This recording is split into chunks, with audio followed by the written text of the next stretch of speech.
Hello student. So let's start, that is the sensory organ. So the sensory organ are five. First, that is the tongue, nose, eyeball, ear and the skin. According to Ayurveda, there are the 11 indriya are present. Out of these, 5 are the Gyanendriya, 5 are the Karmendriya and 1 it is the Ubhayatmak man. So the Gyanendriya, that is called the sensory organ. So they carry the special senses from organ to that the cerebral cortex. So let's see the details of the sensory organ. So first sensory organ, that is the tongue. The tongue, the sensory organ. So it is a mobile muscular organ present into that the oral cavity which bulges upward from the floor of mouth, and its posterior part, this one, forms the anterior wall of the oropharynx. It is essentially a mass of skeletal muscle which is covered by the mucous membrane. The muscle mass are separated into that the right and the left halves by a median fibrous septum, which are present here. A tongue is separated from the teeth by a deep alveolo-lingual sulcus. So from this region, which is filled by the palatoglossal arch to that the molar teeth. So here. Then the functions of the tongue. So tongue should be perform the functions, that is first it is the taste due to presence of the many taste bud. Second, that is the speech due to movement of the tongue. Then the mastication and the deglutition. So these are the function which is performed by the tongue. Then that is the shape of the tongue.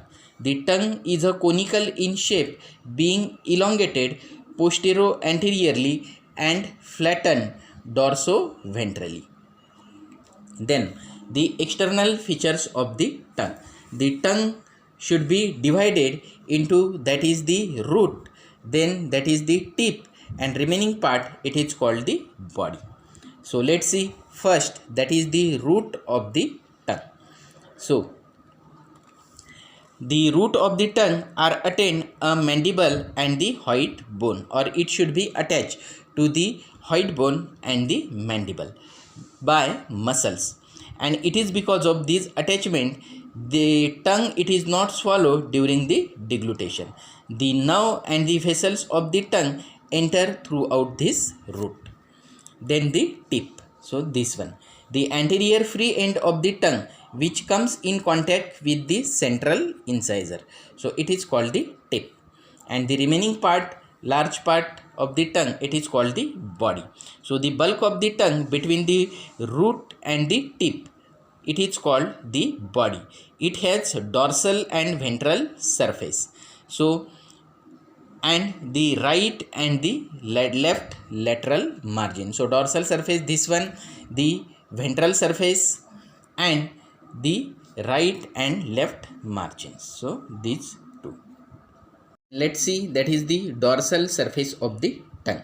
So it is the convex to all sides and it should be divided by a V-shaped sulcus, that is called the sulcus terminalis. So here you can see the sulcus terminalis, that is the V-shaped structure.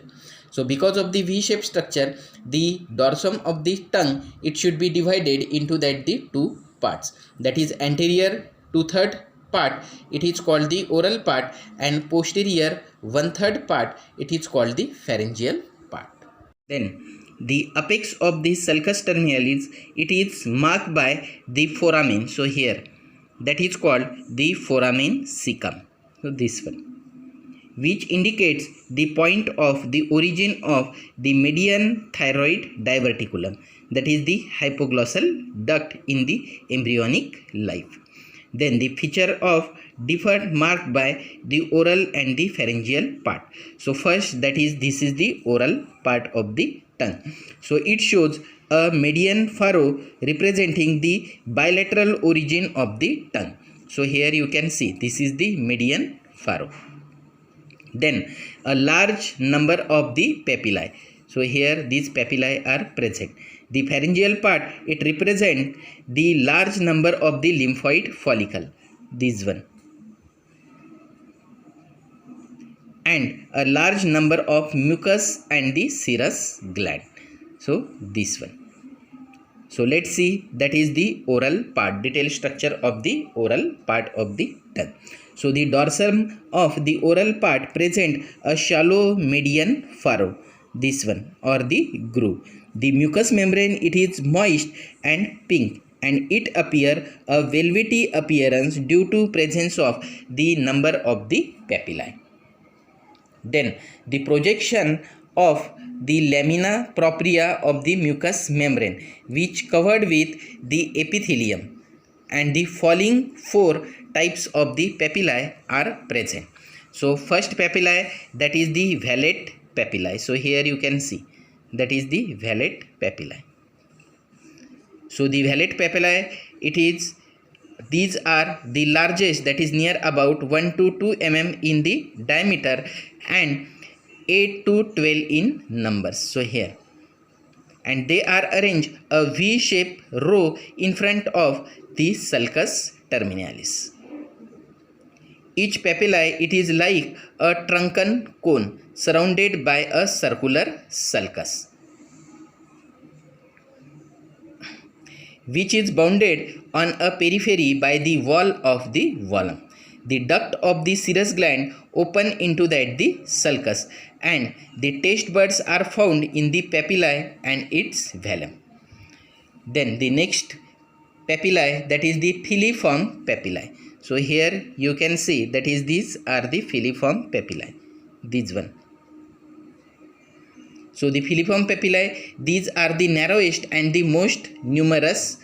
They are minute conical projection which is sharply pointed the tips. The filiform papillae are located abundantly on the dorsum of the tongue and are largely responsible for the velvety appearance. Then the fungiform papillae, so this one.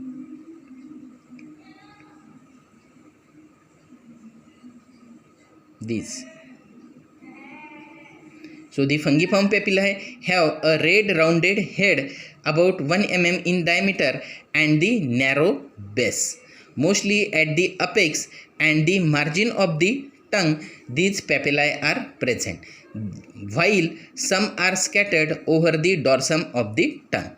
So they are visible as a discrete pink pin heads. So here on the periphery and the tip, abundantly these fungiform papillae are present. Then the foliate papillae, so this one on both sides. So they consist of the inconstant vertical grooves and ridges near the margin in front of the sulcus terminalis. The foliate papillae are more prominent in the tongue of the rabbits. They are rudimentary in the human being. Then next to it, that is the pharyngeal part. Then next to it, that is the pharyngeal part. So the dorsum of pharyngeal part present posteriorly and forms the base of the tongue. The base of the tongue that constituent the anterior wall of the oropharynx, so this one, and can be inspected only the use of a mirror or by a downward pressure on the tongue with the tongue spacula. The mucous membrane cover the dorsum of the pharyngeal part is devoid of that the papillae. It is, however, appears the uneven due to the presence of numerous lymphoid follicles. So here you can see, that is the lymphoid follicle. These follicles are collectively termed as the lingual tonsil. Then the mucous membrane in this part is continuous with the mucous membrane covering of the palatine tonsil. So these are, the two are the palatine tonsil and the pharynx. Posteriorly, it is reflected into the front of the epiglottis, this one.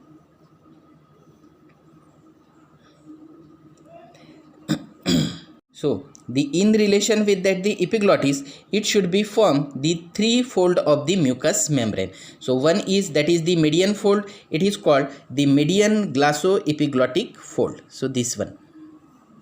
And the two lateral folds are present, these two, that is called the lateral glossoepiglottic fold. Here that is the median glossoepiglottic fold, and this one, that is both sides, that is the lateral glossoepiglottic fold. So this one here you can see. So the space on each side of the median glossoepiglottic fold and between the lateral glossoepiglottic fold, so this area, it is called the vallecula. So this one.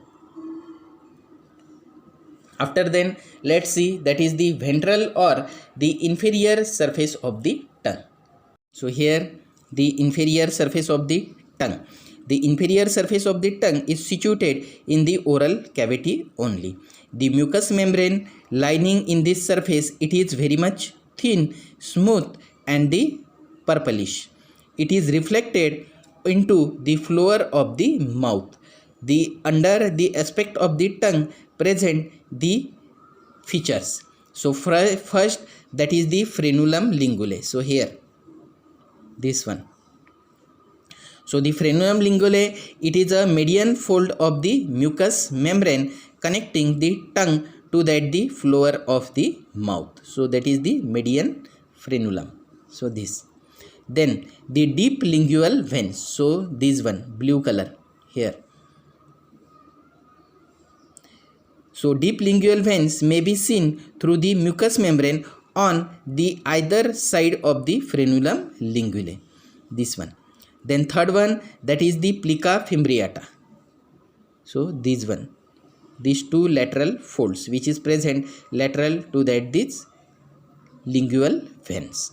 So the plica fimbriata, it is a finger or that is the fringe fimbriated fold of the mucous membrane present lateral to that the lingual vein, directed forwards and medially towards the tip of the tongue. So at the base of the frenulum of the tongue, on the inferior surface of the tongue, there is opening of a pair of opening of the submandibular duct. So here, and just lateral to it, that is a opening of the duct of the sublingual gland. So here you can see that is the sublingual fold, and in this sublingual fold, that is the small opening, several openings are present. So that is the opening of the sublingual gland.